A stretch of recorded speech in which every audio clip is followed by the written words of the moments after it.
But hey, it's just a glass. When you're making excuses for sin, when you are eating grandpa like it's sherbet, when you are partaking in coarse jesting, gossip in the office, random weird strange talk, you're not lost, and neither are you going to be thrown in the lake of fire for all that strange activity. But honey, your prayers are going to start bouncing off a ceiling like some helium balloons in a house. They're not going to go further up enough until you are out of being given answered prayer. And if you can't bring down strongholds, strong men, you're out here dealing with people going back to the drawing board, planning again, plotting and scheming to win against you once and for all, to eliminate you, to neutralize every last one of you off the face of the earth. But this time around, they're going to be more stealthy, more pernicious. They're going to plan hotier. They're going to essentially come up with a game plan that is going to get rid of you altogether until no longer there is a threat of their satanic organizations falling apart. That's what happens with Israel, Iran, and all of her state-sponsored proxies that are now wobbly-legged, taking for granted that Israel is not presently at strong war against African nations that are Islamic, taking for granted that they've got America. They are going to enter into a peace deal. Do you understand what I'm saying? Where it is that, okay, whoa, we just want peace. But however, because they don't have the Holy Spirit, because they ain't got no Holy Spirit, because they're not born again, only enabled by God, who will take up their cause for his own name's sake, not so much for theirs, they will not be able to walk in the discernment of the Holy Spirit and see this for what it is. These people are only making a deal with us so they can recoup and come back with an annihilationist strategy that's going to wipe us off the face of the earth once and for all, so we can never be the threat that we ever were to them. And that's how Gog and Magog, I believe, happens. They sign a deal with Satan and the Antichrist of which fosters a peace deal between Israel and her enemies, which God showed me, Strong's Concordance, Greek 1120. They're going to fall on their knees. And because of how Israel will have significantly weakened them, albeit being just a small sliver of land, and because of how Israel is just so diplomatic, it's so diplomatic. They are so humane in their war efforts. Of course, when somebody out here with a contrite spirit, appearing to be contrite, with a broken heart and a contrite spirit, they're not going to say no, turn away, because they believe in the Torah. They believe in a merciful God. They believe in a forgiving God. They believe in letting sleeping dogs lie and letting water be under the bridge. Insofar as you will stop barking all up in their grill with your rabid teeth, trying to kill every Israeli baby. Insofar as you can make them a promise that you're not going to do it. And there are things in place that evidence that they're not going to do it. Israel will be like, okay, how many times did they give Iran a chance? How many times did they give Hamas a chance? How many times did they give all of these enemies about her a chance? The Ring of Fire. So many negotiation deals being fostered between Israeli leadership, Israeli military leaders, and those of her enemies.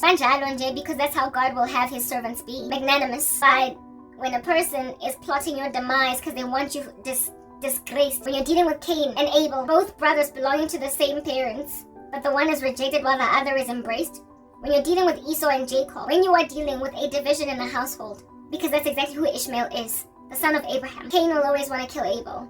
It's literally never going to give. They feel like they were born first, and so therefore they get to thrive. It's always going to be that way. The war between Christianity and Judaism, and the war between Islam and Christianity and Judaism is going to linger all the way up until the second coming of Jesus Christ. Muslims will never come in our camp. Muslims will stay stubborn, some of them, from what the Lord showed me, all the way up until the second coming. They will be so devout for Allah that they will not take the mark of the beast. And the only thing that's going to convert them to the one that they tried to coup is going to be the second coming. The proof of Christ in the pudding is going to evangelize the remaining Islamic nations. Iran is going to be once again at the bosom of Christ like mother hen. Egypt is going to come back like chicks to mother hen, to God. Many of these African nations that have got a Muslim caliphate in them, many of the Middle Eastern countries, only Edom. There are countries that are just written off once and for all, forever, right? They can't come back because they're just that written off by God. But the rest of the Lebanon, goodness, they're coming back. These Islamic nations are going to be essentially Christian. You know how Muslims have got these hopes and dreams that the whole world is going to be converted to Islam? Well, honeys, I got a reality for you. That's a check from here to Timbuktu, like a teacher's tick on your script after writing an excellently studied for essay. Here's your check, your tick mark, a reality check of that nature. You are going to come to Christianity, not the other way around. Muslims across the planet, all of y'all are the ones that are going to drain the faith. The Lord is going to gather the way that a mother hen ought to be gathering her chicks under her bosom, that whole Middle Eastern terrain, the whole world, except for those crazy countries that are still out there rebelling against their maker. Then they won't get rain, they won't harvest crop, they will suffer famine. in the millennial reign, but everybody else is going to be singing the praises of the God of the universe. So therein lies Muhammad being squelched once and for all. So you are better off becoming Christian now, Muslims. I mean, you're gonna do it later. I'm just saying. Eventually, girl. Eventually, dude. I'm just saying. You're gonna come. So rather now. And if you sit it out, write it out, until the tribulation is over, Mamela, allegedly, apparently, a whole third of the Earth's population is going to pass away in the tribulation based on calculations by many theological scholars. I mean, why do you think you're so special to be the one person that's actually still living, emaciated, coughing dust, amidst a third of the Earth's citizenship that are still alive after all those seal judgments, trumpet judgments, bowl judgments, upon you rejecting the mark of the beast and so getting to the 7-year mark, emaciated like an anorexic? What makes you think that you're going to survive all that hardship? Honey, always be humble enough to gauge yourself as the norm rather than the exception. Most people are in the norm. See yourself as that. Don't think you're special and spectacular because today you are arrogant. Realize that if you don't give your life to Christ now as a Muslim, you are highly unlikely, at least by a third, by 2/3, majority, going to make the tribulation. You're gonna just pass away holding on to your Allah. Just get saved now. Just get saved now. Come with us in the rapture or Jacob's trouble. Thereafter we leave and so prove to you that booyah, Christianity is real, prophecy has been fulfilled, the rapture happened. Okay, get then saved. Then hey. If you're that stubborn to believe in your random Allah, who is a fallen angel, then get saved after the rapture. But if even the rapture having happened, you still don't believe, but you are privy to my content, okay, you are not going to make it, the most of you, to second coming until God himself convinces you, removes the scales of your eyes, that I am he. The Lord will finally recover a bitter Ishmael back to himself. But by then, just like, listen, Islamists, those of you of the Abrahamic religion, that have Abrahamic religions that are in Islam, can you just take a listen and like on the ground? God rescues a remnant of Jews, a remnant. And they are the original people. They're Isaac. They are the original people. They are the ones that he wanted all along. They are the ones that we came from, that God used us to make them jealous. They are the ones that gave the gospel at first. They are the chosen people, the Hebrews, the Jews. And Batandi, God chose them first. And out of them, he salvages from what, again, biblical scholars calculate only a third of those that are alive in Jacob's trouble. Already the Jews are not many on earth. They're a small number, and they're the only nationality on earth that has got only one country, right? One of the only nationalities on earth that have got one country. Think about the Swahili language. How many countries in Africa out here have Swahili people in it, Swati people in it? In South Africa, we've got a language called Sotho. There are Sothos that have their own country in South Africa, but they also have their own country in what we call Lesotho. The same is true of Botswana. Spanish, that language. We've got a whole bunch of Spanish-speaking countries in South America. Colombia, Mexico, Spain itself, in Europe, many countries with a language, right? No, a nation that has a language, but whose people call one country in particular home, are just littered across the earth. And the Jews have only one nation, whereas the Islamic countries of this world have got so many nations that are Islamic, and they even divide between Shiite, Muslim, and you get my point, all those divisions in Islam. They've got Turkey, they've got what do you call this? They've got Turkey. I can't really call Gaza a nation, like whatever, Philistia. It's supposed to be part of Israel, but let's call it Palestine. They've got Turkey, they've got Palestine, they've got Iran, they've got Lebanon, they've got in Africa, Libya, they've got Algeria.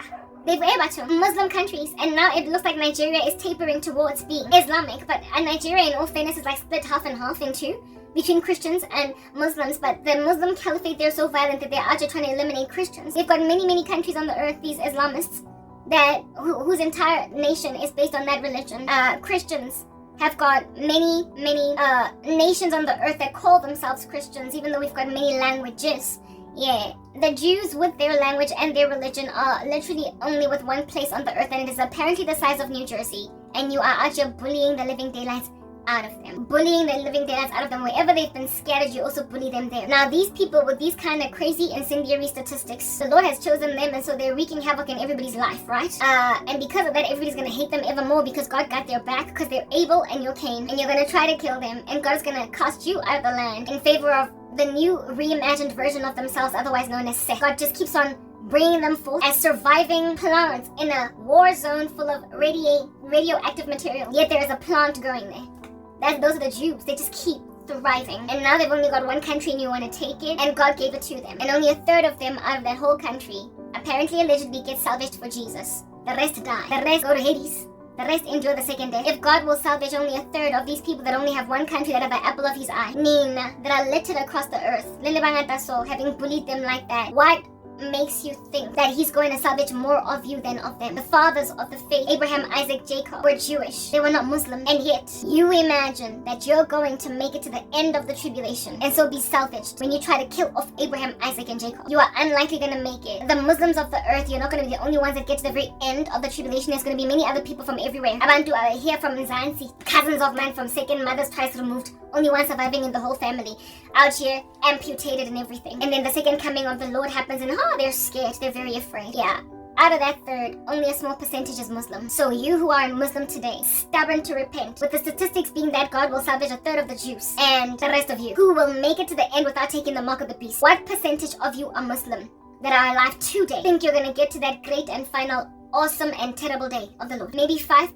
perhaps 3, 10 on a good day. 10 is still not 33.3%, otherwise known as a third. You're not going to be given the kind of favor that the Jews have. You're not going to be given the kind of favor that the Gentiles who embraced Jesus have, because they've embraced their Messiah. The reason why you will not be given the same favor as the Jews is because you're not his original chosen people. You are Ishmael and not Isaac. And the reason why you're not going to be given the Gentile population's favor is because we're going to be in heaven, coming to rule and reign with Christ for 1,000 years. You're only going to be given the same shot that everybody else on earth that was maintained in their stubbornness and didn't repent all the way up until the end but still didn't take the mark of the beast. Yeah, you're going to be given the same shot as all of them. You are the one Abrahamic religion that is not given all that much favor. The Jews have all that favor. The Christians have all that favor, to a point where we are going to rule and reign with Jesus for 1,000 years. You, on the other hand, are still going to be in your mortal bodies, having to embrace the cross like we did, and live with your little body that has no superpowers for however long the Lord will linger your thing on earth. And then your progeny, your offspring, are going to inherit long lives like Methuselah, because they were born in the millennium. You're just putting yourself up for failure. You're setting yourself up for grabs. You're being severely in denial that being Ishmael, and so therefore without the inheritance, albeit being the firstborn, that you're gonna rebel against God only for you to walk around as a wax figurine in the climate of gargantuan avatar-sized, or at least in spirit, saints with incorruptible bodies right next to elect Jews that gave their life to Christ and so got caught up, got given incorruptible bodies at the second coming of Christ, who have been redeemed saints for, I believe, the last 3.5 years of the tribulation. And so they get caught up in the second coming and then come down again in incorruptible bodies. With us, you who are not born again at the second coming must necessarily walk the rest of your life these streets, getting old and everything. The only among the Abrahamic religions worth of converts to Christianity that don't get incorruptible bodies. I mean, that is a raw deal, dog. It's a raw deal. It's a raw deal. Humble yourself to the fact that your forefather Ishmael was not Isaac. He was not chosen to be a father unto all the nations and to be the ones to proliferate the word of God. Accept it. But accept that God so loved the sons of Abraham that he will recover them to himself at his second coming. Enough for you to repent today. Convert from Islam to Christianity today, so that you can go up in the sky, enjoy the wedding supper, and then come down with an unshakable body. So you can look at the rest of your Islam and on some, you guys were silly. You can look at the rest of your Islamic brethren and be like, you wasted time, because now look at you out, you're getting all old and stuff when you don't got it. Anyway, so that's my little olive branch to the Islamic faith, people. Do what you want to do with that information, run with it like Kasta Semenya proper. I'm cool, I'm moving on. Alright, yeah, now, and then reverting to this cup of staggering in the Middle East, that is Israel, Iran, the surrounding nations, they're going to stage a secondary final mutiny against Israel called the Gog and Magog battle, that's going to then throw this peace and security deal awry. Because if you're going to make out of yourself little army vessels around the cup of staggering, God is then going to earthquake the living daylights out of you and rescue Israel supernaturally. But what's going to cause them to have that level of a bold-faced attack on Israel? The elimination of the U.S. And I believe that the elimination of the U.S. is going to come as a result of people, because of the restraint being removed, losing their minds and out using weapons of mutually assured destruction, weapons of mass destruction against countries until the U.S. is flat like pita bread, and so unable to come for Israel. And only at that stage will then y'all be out in these ugly streets of earth, because you've made them ugly with sin. Y'all in these ugly streets of the planet, you will then go on right ahead and try and take Israel finally, because no more is there America. And it is going to be all that calamity that's then gonna, make it, mobilize it, ascertain that it's a thing, the Antichrist system, until you gotta take the mark of the beast or die. Now, speaking of the mark of the beast, I was listening to, again, please watch this channel, it's for your edification, it's called Prophecy Today. Prophecy Today, alright? It's got excellent speakers, and there is a video there in that I watched where this guy was like, I know that y'all be out to fill in Elon Musk like he's your teddy bear and you're hugging him. Like wary of this guy. Because of Elon Musk's little spat against Trump recently, even though he's reconciled, I spoke about that in my last video. I then realized there's more to him than Mr. I. He's always going to stand with the highest bidder. So because of what Elon Musk did, my Ariel is up and attuned to carefulness where he's concerned. I'm no longer as doting and trusting of him, even though I still love him like a fat kid loves cake. Alright? I know he can't possibly be the Antichrist, but I know that he will always sell out to the highest bidder that enables his agenda alone. And Elon Musk has been spoken of in this Prophecy Today video channel, where it is that I'm like, whoa, like really and truly, how did I not see this? My man, the beast system has to be built before. The Antichrist is not going to start building the system when he's out here walking these streets. He's already walking them, but once he's already powerful, right? Yeah, he is going to need it to be already in place. And Elon Musk, he's too eerily creating a beast system that already kind of looks like it. First of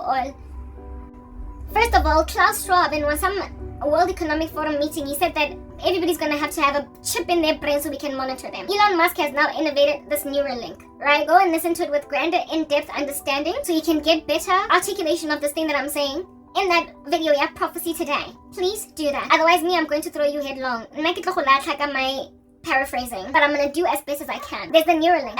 Klaus Schwab, never mind the Neuralink, but this Neuralink, is, I guess, going to control people. I already spoke about how the Neuralink potentially is going to control how people think, and that's why people are going to be prepared to hand over their own family members to be killed, right? That's Neuralink. That likely is the foundation of the mark of the beast. Understand that when there is a calamity and a disaster so gargantuan as, for instance, the rapture, stuff that is presently very slowly moving right now will suddenly be expedited, catalyzed by a state of emergency. So how slowly the technology of the Neuralink is being proliferated, especially considering Elon Musk is yet to move successfully to human trials, is going to suddenly just ramp up speedily because the rapture has happened. It's a disaster that warrants it. Okay, I spoke even in the other video about how it is that Elon Musk is going to get cooped up by the highest bidder who is in Europe, because America is going to be flattened like pita bread, and Elon Musk is going to have to find a place to lay his head at night, and he's going to go to Europe, and so he is going to pair with the revived Roman Empire. Herein lies this guy out just speaking these things, causing an aha moment all up in your uneasy grill, right? Yeah. And he speaks about the Neuralink, and then he says that SpaceX, his basically outer space traveling jet rocket company that's trying to colonize Mars because it's traveling in and out of outer space. Because Elon Musk did not want to have to tap on the shoulder of NASA every single time he needed to go to space. Guys, come on, give me a rocket. Yeah, he created his own rocket company because he's that billionaire. So that's, people are just shooting out of the earth thinking that they can run away from it, but what's shooting out of the earth so easily? There's then the infrastructure that is Neuralink, not Neuralink, but Starlink. Hey guy, Elon Musk, Starlink, right? Starlink is threatening or promising to be, right now it's not a threat, it looks like a really beautiful thing, but in the long run it's a threat to basically have one central Wi-Fi for the whole planet. Today, we be out here subscribing to Vodacom Wi-Fi, AfriHost Wi-Fi, MTN Wi-Fi. You get my point, right? Telco. Anyway, Telco Mobile. T-Mobile if you're in the UK, you get my point. There are many companies that offer Wi-Fi services. And Elon Musk has got one that's actually hanging out in outer space where he's trying to provide Wi-Fi wherever you may find yourself, even in the deepest and most wildest of wildernesses. When you're caught slap bang in the center of the Kalahari, you suddenly, oh my, thanks to Muskie, you've got, even though you might not have telecommunications, like basically signal. You know how sometimes you might not have signal to make calls on your telco mobile, but you can make a data call because you've got Wi-Fi, because your Wi-Fi is very strong. Yeah, Elon Musk is trying to provide you Wi-Fi Uruzi as like an aborigine in the outback of Australia, or a Khoisan hanging out somewhere in South Africa, or some bush dweller that is still in the caves. However, with strangely a smartphone all up in his uneasy grill. Yeah, pinging onto Wi-Fi, able to watch a YouTube video from the Kalahari, deeply rooted in some desert that telco towers cannot reach.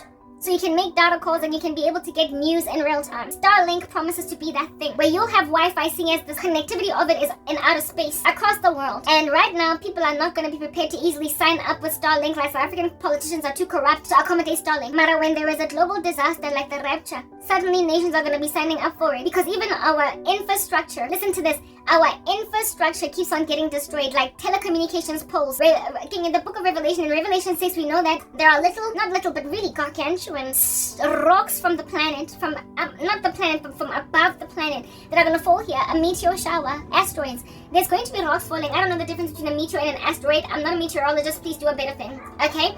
Don't come at me, but rocks from the sky are going to fall on the earth.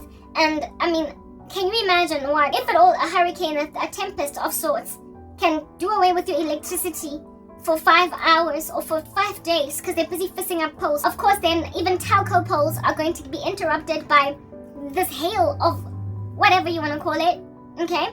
This hail of meteors falling down on the planet is going to destroy telecommunications infrastructure in many countries. The other day, I had this horrific nightmare where I was at the beach swimming in some ocean. I don't know whether it was Cape Town or Durban, but I was certainly in South Africa in some oceanic city. And I was in the Hlongwane, out here on holiday, and the water started to rise with me being in the ocean. I could imagine the horror of people that are surfing at sea and people that are swimming in the at sea when a tsunami starts to happen.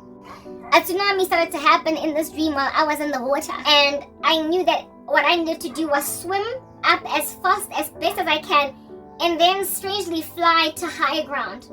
I prospered to fly to high ground, and I made my way to Johannesburg. But the people in Johannesburg were giving me so much crazy shade and attitude. They were still unloving, even though our coastal regions had been entirely engulfed by water. I told you there's going to be a whole chunky tsunami that's going to raise the tides of the oceans so high that water is going to literally be at our feet in Joburg, and all the coastal cities are going to be underwater. And the tsunami happened, and I didn't swim. I went to the surface of the water, and then I essentially happened to land in Johannesburg, because dreams are weird that way. But people in Johannesburg, despite seeing these calamities happening in the coastal regions, didn't repent of their sins. They were still passing me shade, giving me grief. I could not make friends anywhere. That was my dream. But whatever. Okay, cool beans and banana peels and apple pies. So Elon Musk, when your countries are being slapped with meteor showers that cause tsunamis, that cause the tides of your country's waters to rise up, covering entire cities. There's no more telco lines reliable. You can't make phone calls anymore because they're all underwater, or at least in certain parts. But if you need to be out there talking to each other and sharing the news, very quickly, very suddenly, contracts that took a minute to effect on Earth because the South African government is too corrupt. They want 30% of Elon Musk's Starlink because nations are apprehensive, because they take 10 years to sign deals. When y'all can't talk, you can't get the news, you can't find out what's going on because all of your Earth infrastructure is underwater or severely afflicted by meteors. Honey, your country is going to agree on Starlink so you can all finally ping your what do you call this thing? Your smartphones to it. And Starlink being then a global, coming from outer space. If it's coming from outer space, it is highly likely that the Lord, because it's his prophecies being fulfilled, it is highly unlikely that they're going to be met with the calamities that are landing on the earth as God is judging the earth.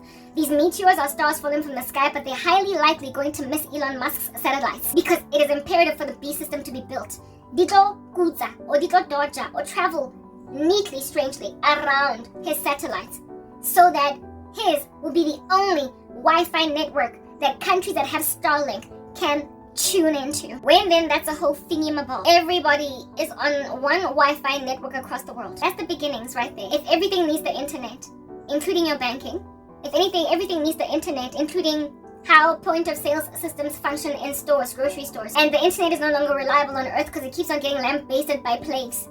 Oh my, how Elon Musk has come through for us with all of his Starlink technology. The Antichrist system is going to use, it appears, Starlink, and it'll be rolled out across the planet so as to limit the amount of hindrance to our network capabilities as possible. When that guy said that and gave that vantage point, I out here in horror, being all shook. I was like, who am I? I'm trembling. We're going home. Okay. That was Elon over there. And then that was Starlink, sorry for it. That's Elon's Starlink. So we've spoken about Neuralink, Starlink. Now Neuralink and Starlink, at some point that chip is going to need to operate with what? The internet. The internet of which is what? Starlink. The Starlink internet of which is what? A central database essentially for the global system, the global systems of the world for money that use this one Wi-Fi network. They can therefore locate you wherever you find yourself. And your credit cards will run, not credit cards, but your monetary system will run off them, blah, blah, blah, etc. Everybody's going to be tagged like a little animal in a farm. Yeah. because of Elon Musk's technology. And then there are his Tesla vehicles, his electric cars, where everybody is actually trying to move away from combustible vehicles. And they want electric vehicles, right? Electric vehicles of which can operate, function, if at all you provide power for them from satellites in the sky. Yet again, herein lies the issue. They can power you with these vehicles. And so people who are presently stubborn to let go of their jet fuel expelling cars will have to throw them away in favor of electric vehicles, because it's going to be that much harder to, do electric vehicles even use fuel? Do they use gas? I don't know. If they don't use petrol, I guess you charge them. And if you charge a car and don't need fuel, they are apparently allegedly on that day eradicating then the whole problem of carbon emissions. Now, these people are going to blame all the plagues that are falling on the earth on we thought that we had a little bit of time with climate change, but it looks like we didn't. So look at the sky falling, right? And so therefore people are going to be mandated finally. Elon Musk's great dream, and one of the things that he had qualms with that bill that Trump passed, his great dream to mandate electric cars, and he is essentially a market leader in that space. This dude is actually looking not so much like the Antichrist, but he's right-hand man technologically. Right-hand technological guru. That is his Tesla vehicles. So if they can mandate you driving certain cars, you're dealing with the movie Total Recall, where there's also driverless vehicles, right? You've got driverless vehicles that can go wherever you want them to go, so they can go after criminals, pursue people without police actually responding to a call, because men take forever and a day to get things done. And also you've got, when then you're not obeying the law, they can just stop your car remotely. In an electric vehicle, they can remotely stop it because you're not meeting demands or whatever. And then there is the robot thing. You know how Klaus Schwab, World Economic Forum, that whole structure said that we need to basically do away with human jobs and put robots in place because they are more, green. Elon Musk is making robots, and he has got a vision in the future to, listen to this, have one per household. The guy is hotly dystopian, but we love him, don't we? We do. I dig him, especially because he's from this country. But he is hotly dystopian. A robot per household. And we all know movies where it is that robots and how they can go awry. These robots are going to be used to monitor activity. They're going to be used to scan people in those households to see if they've got the mark of the beast. They're going to expedite, speed along. The word that I'm looking for is essentially pressurize people who are yet to take the mark of the beast. Once it's been mandated by a certain date, robots are going to be reminding you that Elon Musk wants to put in every household. They're going to be reminding you, I see you haven't taken the mark. When are you going to go? The due date is this. The due date is this. When then you're scared of the robot in your house, honey, you're going to leave. You're going to go in the bush if you don't want to take the mark of the beast. The whole family will have to leave that household because of the scary little AI house. The scary little Cassandra house. That's Elon Musk's vision. And then we know that Elon Musk is a transhumanist in the worst way. He certainly believes that human beings can be merged with machines, with artificial intelligence, until they are made a lot better than what they are today. While the mark of the beast promises a transhumanistic type feature about human beings. Haughtier, bolder, better, bigger, more humany. Not more humany, but basically just with grander power than what they presently have. He wants to put superpowers in human beings through technology. He is a transhumanist in the worst way. That's Elon Musk. Batung, he's got the technology to create not only a chip in the brain, but a Wi-Fi network that can actually be messing with that chip in your brain. And the chip can give people ability to walk when they once never were able to walk. So herein lies the miracles of the Antichrist looking like Jesus. Okay, he's got these Tesla cars that are likely going to be the only drivable vehicles, electric ones at that. Maybe not just Tesla, but other brands that are going to come on the market, because there's always copyists to market, right? Copyists to the first entry to market type vehicles. Tesla is a market leader in this regard. He's got them all over the show. Like I said, Neuralink in the sky, in outer space, his SpaceX, and then he names everything XXX, and X is a short name for Christ. So he's a form of like some kind of a self-deifying Antichrist figure. And he went and named X. Twitter X. He could have named it anything else like Elon or Muskie, but he named it X. All right. Not only that, but apparently, allegedly, and I don't even know how this is even possible. I didn't even know that Elon Musk was one of the founders of PayPal. So this dude already has a way around payment systems, okay? I had no idea, but I found out because I'm studying, alright? I then came to learn that he is trying to literally make X some kind of a global payment system that will enable transactions to happen through X. This is a social media company. I don't even know how a social media company can function as a payment system like PayPal. But Elon Musk got these innovations up his sleeve. It is, however, also a communication platform. And one of the platforms on Earth that apparently have no censorship, but there is a type of censorship happening on X.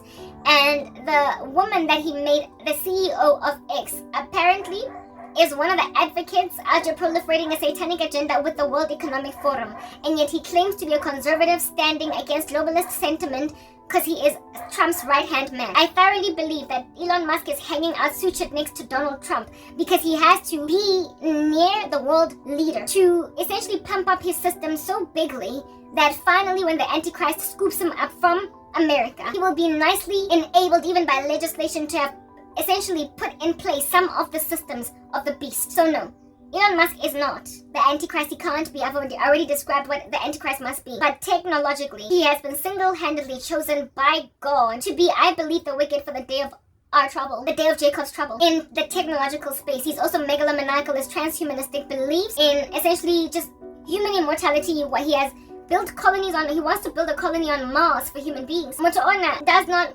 he wants to believe in a way for human beings to continue to exist in perpetuity without the cross. He's already a kind of antichrist. It's unfortunate because I like him. He's already a kind of antichrist that way, and all of that brilliance all up in his brain is unfortunately going to lead him to the abyss. Now, will Elon Musk ever repent? I don't know. He might, but it's unlikely because he already has flared a megalomaniacal disposition on Trump, pretending that bill he passed, and his anger was such that he actually fumed in front of all of us until he realized that it did nothing for him in his general grander scheme of an agenda to be at odds with Trump, and he had to reconcile. He already showed his ugly head. He reared it. He showed his true mission right next to all these other facts about him. Go listen to that video. It will actually be giving you goosebumps. The beast system is already in place. And you know how Donald Trump, I believe right next to Elon Musk, actually be proliferating Bitcoin in America?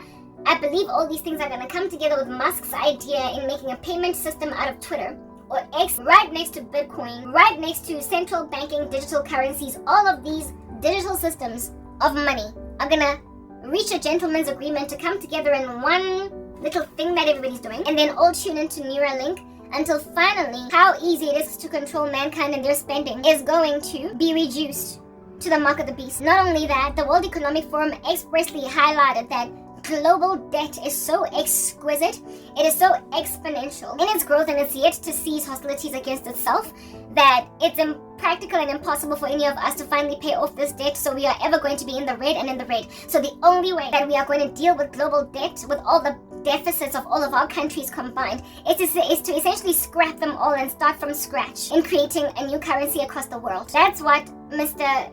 Charles, King Charles over there, said at one WEF meeting, that our global systems, there's too many trillions that every country owes for us to truly successfully ever eradicate all this debt. So we gotta all start from scratch. And if we start from scratch, we must start from scratch with a one world government, a one world monetary system, where we are all monitoring how much a person borrows, how much a person lends, how much a person spends, and they will own nothing and still be happy. Why will they own nothing? Because if at all we reset global monies, we'll give you food to eat, we'll give you clothes to wear, we'll give you houses to stay in, but you don't get to own anything in and of yourself. It belongs to the state. Because here it is that we ruined ourselves with economic policies, with fiscal policies that are out here collapsing entire economies. So they prosper thanks to a calamity that slaps the planet, to put in place a global system of money that scraps all of our rands, our dollars, our rupees, all of our euros and our pounds, and says one world currency. This currency of which works through Elon Musk's Neuralink, the banking systems that need internet, it's Neuralink. Our credit cards, because we belong to one system, Neuralink, chip of the beast. And if then you've got this chip in you and you've got to be maintained in terms of how it is that you expand your body on the earth, given that all these carbon emissions have given us meteor showers, yeah, there's only so much you can expand, so let's monitor your activity. Social credit. The gooder you are, the better you are, the more behaved as a little girl or a little boy that you are, the less grief we give you. We will surveil you, and maybe we will even deploy a robot per household. Listen, the robot thing, I don't even think it's going to get there, because there's just not going to be, logistically it's going to be a nightmare given how much the earth has fallen apart. But maybe in the Antichrist hubs, like Babylonian systems, like celebrity homes, maybe they'll start to have robots per family unit. Mara, these robots are going to be a tool of surveillance in and of themselves. I also had a vision and a dream where it was a vision where I saw drones hovering around society in Jeffela easily. They were a flock of birds fleeing a rainstorm coming. They were just hovering around, surveilling people, and right now there's already drones that have been manufactured that have got thermal signatures that can identify that a person is hiding in some corner because of heat signatures. Drones are that sophisticated now. Drones are out here bombing Russian aircraft, okay? Drones are out here neutralizing Yahya Sinwar. Drones are out here bombing bunkers. Drones are out here putting cameras in places where no one can go. That's what drones are doing. And so therefore, if enough of them are deployed over society just hovering, how many people are going to be able to successfully escape drones? Literally barely any. And so there's going to be a whole beam-butting system by drones, by people, by robots. And like I said, the only way that you're going to survive the Antichrist system is to go, never mind analog, definitely not digital, by paper. Like I've been saying, I dreamt about the printing press. You're going to have to go to good old-fashioned, nasty old days where Anis Papira is your way to find out the news of yesterday. You're gonna go out of your way to have to basically forget about anything that functions with electricity because it can be driven on by frequencies coming from a Wi-Fi network. You therefore have to use gas stoves. You have to go back to caveman days. You cannot, maybe you can, listen, I don't even maybe analog can, no, my typewriters, basically anything printable. Analog is not even safe because analog is bordering on being digital. They can climb it if they are backward enough in their coding technique. If they use reverse engineering, you literally have got to go right back to good old-fashioned days where everybody was on paper, dog. Offices were heaped to the heavens with files. You have to go back to that. The other day I went to my doctor, not my doctor, but go Medicross, where there are several doctors. And last time I went there, because it's been years since I went to the doctors, I'm out here expecting these ladies when they say, so what's your surname? Hlongwane. I'm out here expecting them to go to the back where they would open something and take out my file. A very neat filing system that they had behind them there, behind the ladies at the reception. And this lady just stayed right there and gave me all my facts. I was like, oh my goodness, they've moved over to digital. All their files have been put into the system and now they no longer have paperback. And when a doctor sees you, he gets a notification on his computer, says that Karabo is here, and then writes all of his notes pertaining your particular case in his computer. And this information is already updated on the cloud, and it goes to the people at the front desk to be in your file again. So if you owe money, you will have to pay at the front, and the people at the front already know that you owe money, blah blah whatever. I was like, everybody is moving over to digital. Well, the stage is set, is what I'm getting at. Even your doctors don't carry files anymore. Yeah, eventually if you're going to escape the beast system, nothing in your body can be digital. Nothing can be identified with Wi-Fi. Nothing can work with electricity. I therefore feel very uncomfortable and sad for people with pacemakers in their hearts. I feel sad for people with prosthetic limbs. These are people that are going to have to take the mark. Not the mark, sorry, nobody has to take it. They're going to have to take beheading in their stride. They're going to have to take being killed because medically they just cannot be off-grid. They cannot be off-grid. People that need oxygen masks and that need to be intubated. People that need to travel around. Like in this country, there was a teenage girl that passed away because of load shedding because she was hooked onto machines that breathed for her. And they just stopped one day and there was load shedding for so long that this girl died. Well, certain people with certain comorbidities, if you will, are gonna just die. And if they want Jesus, they're gonna have to accept that, just like that, I'm gonna get killed in Jeffela cause I need my pacemaker to keep working. I'm gonna die just like that because I need to keep on breathing with an oxygen machine. Just like they will have to just die. But you know what? To live is Christ, but to die is gain. But those of you that are agile, that can run, that are not on meds like ARVs, and I spoke in my other video that y'all need to start preparing stockpiles of these things as soon as the rapture happens, so you can be given the best shot of surviving the tribulation, so the comorbidity of your HIV is not going to knock you out. So it won't knock you out with full-blown AIDS or because of the fact that HIV is having a field day with you. You then decide to take the mark of the beast, so you won't have to die slowly from full-blown AIDS. There are ways to pre-plan in advance before the beast system is effectively, it is 100% effective to surveil you to the point of excruciating disregard for your humanity if you don't take up their structures. Build stockpiles for yourselves and go deep into the bushes where you will live like cavemen. Stockpile on hot water bottles, the water of which you will boil on little pots that you have in the bush, and put in hot water bottles that, I kid you not, I have survived on hot water bottles throughout very hard knock winters.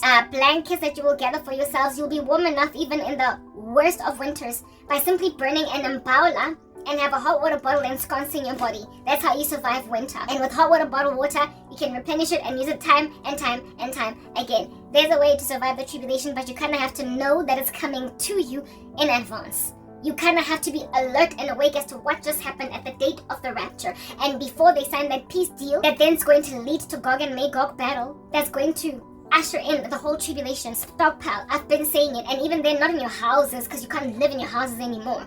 Go where Wi-Fi can't catch you, so you can't have cell phones. You cannot be chatting with each other. Nothing of that nature other than through a little birdie that's going to put a note in its beak and fly to you. So if you can't train a bird fast enough to do that, y'all just gonna have to accept that some of your family members you will never find until you get to the sky and discover that they also did not take the marker and they were beheaded. You will have to learn eventually what happened to everybody, but in the beginning, huddle as best as you can, but throw your phones away. Like, don't even carry them, because these phones be out listening to you. This are charged. And yet when you turn the phone on, whatever you were talking about, you be out getting it as an advertisement on YouTube in the banner. You're getting it in a blog advertised to you in the banners on the side. How did you know my phone was off the whole time I was having this conversation? They're watching. Big brother. So you can't even carry into the wilderness a phone that's offline just for watching videos on it. You can't with your power bank, however, in whatever capacity you're going to be able to charge it. The Starlink in the sky is going to ping to your phone and find you dead as a doornail where you're at. And what's going to find you? It's not going to be so much vans traveling to you. It's not going to be army vehicles traveling to you. It's going to be drones surrounding you and telling you to stick them up, put them in the air. Else we're going to release live ammunition into your body and you will die fleeing. Essentially, drones that are armed are going to be chasing people around. And that system is already in place largely by one single unitary human being.